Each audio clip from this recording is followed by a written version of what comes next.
et il fut précipité celui qui séduit toute la terre, le grand dragon, le serpent ancien, appelé le diable et Satan. Il fut précipité sur la terre, et ses anges furent précipités avec lui. J'entendis ensuite dans le ciel une voix forte qui disait: Maintenant, le salut est arrivé, ainsi que la puissance et le règne de notre Dieu. Maintenant, l'autorité de son Christ est arrivée, car il a été précipité, l'accusateur de nos frères, celui qui les accusait devant notre Dieu jour et nuit. Ils l'ont vaincu à cause du sang de l'agneau et à cause de la parole de leur témoignage, car ils n'ont pas aimé leur vie jusqu'à craindre la mort. C'est pourquoi réjouissez-vous, cieux, et vous qui habitez dans les cieux. Malheur à la terre et à la mer, car le diable, sachant qu'il n'a que peu de temps, est descendu vers vous animé d'une grande colère. Quand le dragon vit qu'il avait été précipité sur la terre, il poursuivit la femme qui avait enfanté l'enfant mâle. Alors les deux ailes du grand aigle furent données à la femme, afin qu'elle s'envolât au désert, vers son lieu, où elle fut nourrie un temps, des temps, et la moitié d'un temps, loin de la face du serpent. De sa bouche, le serpent lança de l'eau comme un fleuve derrière la femme, afin de l'entraîner par le fleuve. Et la terre secourut la femme en ouvrant sa bouche, et l'engloutit le fleuve que le dragon avait lancé de sa bouche. Le dragon fut irrité contre la femme, alors il s'en alla faire la guerre au reste de sa postérité, à ceux qui gardent les commandements de Dieu et qui ont le témoignage de Jésus.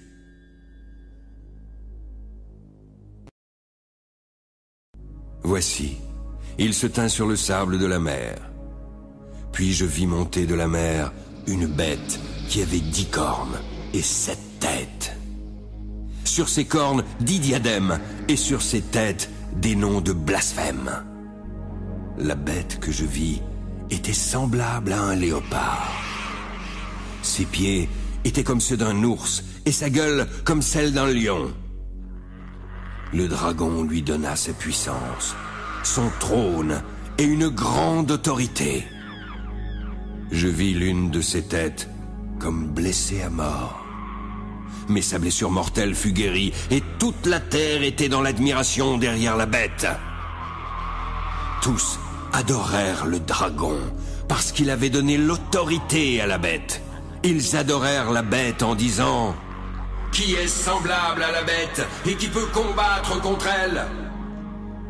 Puis, il lui fut donné une bouche qui proférait des paroles arrogantes et des blasphèmes. Il lui fut donné le pouvoir d'agir pendant 42 mois. Elle ouvrit sa bouche pour proférer des blasphèmes contre Dieu, pour blasphémer son nom, son tabernacle et ceux qui habitent dans le ciel. Il lui fut donné de faire la guerre aux saints et de les vaincre. Il lui fut donné autorité sur toute tribu, tout peuple, toute langue et toute nation, et tous ceux dont le nom n'a pas été écrit dès la fondation du monde dans le livre de vie de l'agneau qui a été immolé l'adoreront. Si quelqu'un a des oreilles, qu'il entende. Si quelqu'un mène en captivité, il ira en captivité. Si quelqu'un tue par l'épée, il faut qu'il soit tué par l'épée. C'est ici la persévérance et la foi des saints. Puis je vis monter de la terre une autre bête, qui avait 2 cornes, semblables à celles d'un agneau et qui parlait comme un dragon. Elle exerçait toute l'autorité de la première bête en sa présence. Elle faisait que la terre et ses habitants adoraient la première bête, dont la blessure mortelle avait été guérie. Elle opérait de grands prodiges, jusqu'à faire descendre du feu du ciel sur la terre à la vue des hommes. Elle séduisait les habitants de la terre par les prodiges qui lui étaient donnés d'opérer en présence de la bête, disant aux habitants de la terre de faire une image de la bête qui avait la blessure de l'épée et qui vivait. Il lui fut alors donné d'animer l'image de la bête, afin que l'image parlât. Puis elle fit que tous ceux qui n'adoreraient pas l'image de la bête fussent tués. Elle fit que tous, petits et grands, riches et pauvres, libres et esclaves, reçussent une marque sur leur main droite ou sur leur front, afin que personne ne pût acheter ni vendre sans avoir la marque, le nom de la bête ou le nombre de son nom. C'est ici la sagesse, que celui qui a de l'intelligence calcule le nombre de la bête, car c'est un nombre d'hommes, et son nombre est 666.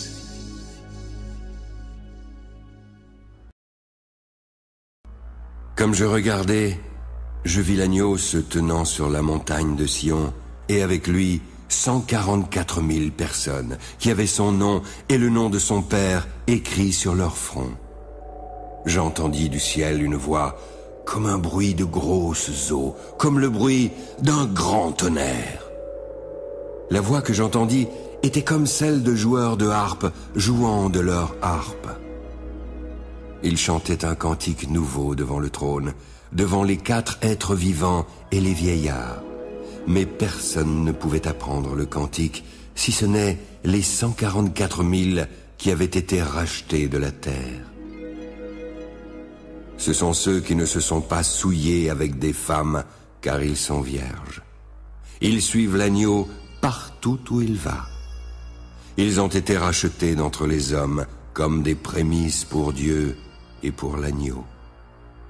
Dans leur bouche, il ne s'est point trouvé de mensonge, car ils sont irrépréhensibles. Je vis un autre ange qui volait par le milieu du ciel. Il avait un évangile éternel pour l'annoncer aux habitants de la terre, à toute nation, à toute tribu, à toute langue et à tout peuple. Il disait d'une voix forte: Craignez Dieu et donnez-lui gloire, car l'heure de son jugement est venue. Adorez celui qui a fait le ciel, la terre, la mer et les sources d'eau. Un second ange suivit en disant: Elle est tombée, Babylone la grande, qui a abreuvé toutes les nations du vin de la fureur de son impudicité. Un troisième ange les suivit en disant d'une voix forte: Si quelqu'un adore la bête et son image, il recevra une marque sur son front ou sur sa main. Il boira lui aussi du vin de la fureur de Dieu, versé sans mélange dans la coupe de sa colère. Il sera tourmenté dans le feu et le soufre, devant les saints anges et devant l'agneau. La fumée de leur tourment monte au siècle des siècles, et ils n'ont de repos ni jour ni nuit, ceux qui adorent la bête et son image, et qui reçoivent la marque de son nom. C'est ici la persévérance des saints qui gardent les commandements de Dieu et la foi de Jésus. Et j'entendis du ciel une voix qui disait: Écris. Heureux dès à présent les morts qui meurent dans le Seigneur. Oui, heureux, car leurs œuvres les suivent, et ils se reposeront. Je regardai, et je vis une nuée blanche. Sur cette nuée était assis quelqu'un qui ressemblait à un fils d'homme, ayant sur sa tête une couronne d'or, et dans sa main une faucille tranchante. Puis un autre ange sortit du temple en criant d'une voix forte à celui qui était assis sur la nuée: Lance ta faucille et moissonne, car l'heure de moissonner est venue, car la moisson de la terre est mûre. Celui qui était assis sur la nuée jeta sa faucille sur la terre, et la terre fut moissonnée. Un autre ange sortit du temple qui est dans le ciel, en ayant lui aussi une faucille tranchante. Et un autre ange, qui avait autorité sur le feu, sortit de l'autel et s'adressa d'une voix forte à celui qui avait la faucille tranchante, en disant: Lance ta faucille tranchante et vendange les grappes de la vigne de la terre, car les raisins de la terre sont mûrs. Et l'ange jeta sa faucille sur la terre. Il vendangea la vigne de la terre et jeta la vendange dans la grande cuve de la colère de Dieu. La cuve fut foulée hors de la ville, et du sang sortit de la cuve, jusqu'aux morts des chevaux, sur une étendue de 1600 stades. Puis je vis dans le ciel un autre signe, grand et admirable. 7 anges qui tenaient 7 fléaux. Les derniers, car par eux s'accomplit la colère de Dieu. Et je vis comme une mer de verre mêlée de feu. Je vis ceux qui avaient vaincu la bête, son image et le nombre de son nom, debout sur la mer de verre, avec les harpes de Dieu. Ils chantent le cantique de Moïse, le serviteur de Dieu, et le cantique de l'agneau, en disant: Tes œuvres sont grandes et admirables, Seigneur Dieu Tout-Puissant. Tes voies sont justes et véritables, Roi des nations. Qui ne craindrait, Seigneur, et ne glorifierait ton nom? Car seul tu es saint. Toutes les nations viendront et se prosterneront devant toi, parce que tes jugements ont été manifestés. Après cela, je regardai, et le temple du tabernacle du témoignage fut ouvert dans le ciel. Les 7 anges qui tenaient les 7 fléaux sortirent du temple, revêtus d'un lin pur éclatant et portant des ceintures d'or autour de la poitrine. L'un des 4 êtres vivants donna aux 7 anges 7 coupes d'or, pleines de la colère de Dieu qui vit au siècle des siècles. Puis le temple fut rempli de fumée à cause de la gloire de Dieu et de sa puissance. Et personne ne pouvait entrer dans le temple jusqu'à ce que les 7 fléaux des 7 anges fussent accomplis. J'entendis alors une voix forte qui venait du temple. Elle disait aux 7 anges: Allez et versez sur la terre les 7 coupes de la colère de Dieu. Le premier alla et versa sa coupe sur la terre. Alors, un ulcère malin et douloureux frappa les hommes qui avaient la marque de la bête et qui adoraient son image. Le second versa sa coupe dans la mer. Elle devint du sang, comme celui d'un mort, et tout être vivant qui était dans la mer mourut. Le troisième versa sa coupe dans les fleuves et dans les sources d'eau qui devinrent du sang. J'entendis l'ange des eaux qui disait: Tu es juste, toi qui es et qui étais. Tu es saint, parce que tu as exercé ce jugement. Ils ont versé le sang des saints et des prophètes, et tu leur as donné du sang à boire. Ils en sont dignes. J'entendis l'autel qui disait: Oui, Seigneur Dieu Tout-Puissant, tes jugements sont véritables et justes. Le quatrième versa sa coupe sur le soleil. Il lui fut donné de brûler les hommes par le feu. Les hommes furent brûlés par une grande chaleur et blasphémèrent le nom du Dieu qui a l'autorité sur ces fléaux. Mais ils ne se repentirent pas pour lui donner gloire.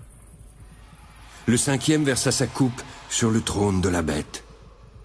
Son royaume fut couvert de ténèbres, et les hommes se mordaient la langue de douleur. Ils blasphémèrent le Dieu du ciel à cause de leurs douleurs et de leurs ulcères, mais ils ne se repentirent pas de leurs œuvres. Le sixième versa sa coupe sur le grand fleuve, l'Euphrate. Son eau tarit, afin que le chemin des rois venant de l'Orient fût préparé. Je vis alors sortir de la bouche du dragon, de la bouche de la bête et de la bouche du faux prophète 3 esprits impurs, semblables à des grenouilles. Car ce sont des esprits de démons qui font des prodiges et qui vont vers les rois de toute la terre, afin de les rassembler pour le combat du grand jour du Dieu Tout-Puissant. Voici, je viens comme un voleur. Heureux celui qui veille et qui garde ses vêtements, afin qu'il ne marche pas nu et qu'on ne voit pas sa honte. Ils les rassemblèrent dans le lieu appelé en hébreu Armageddon. Le 7e versa sa coupe dans l'air, et il sortit du temple. Du trône, une voix forte qui disait « C'en est fait !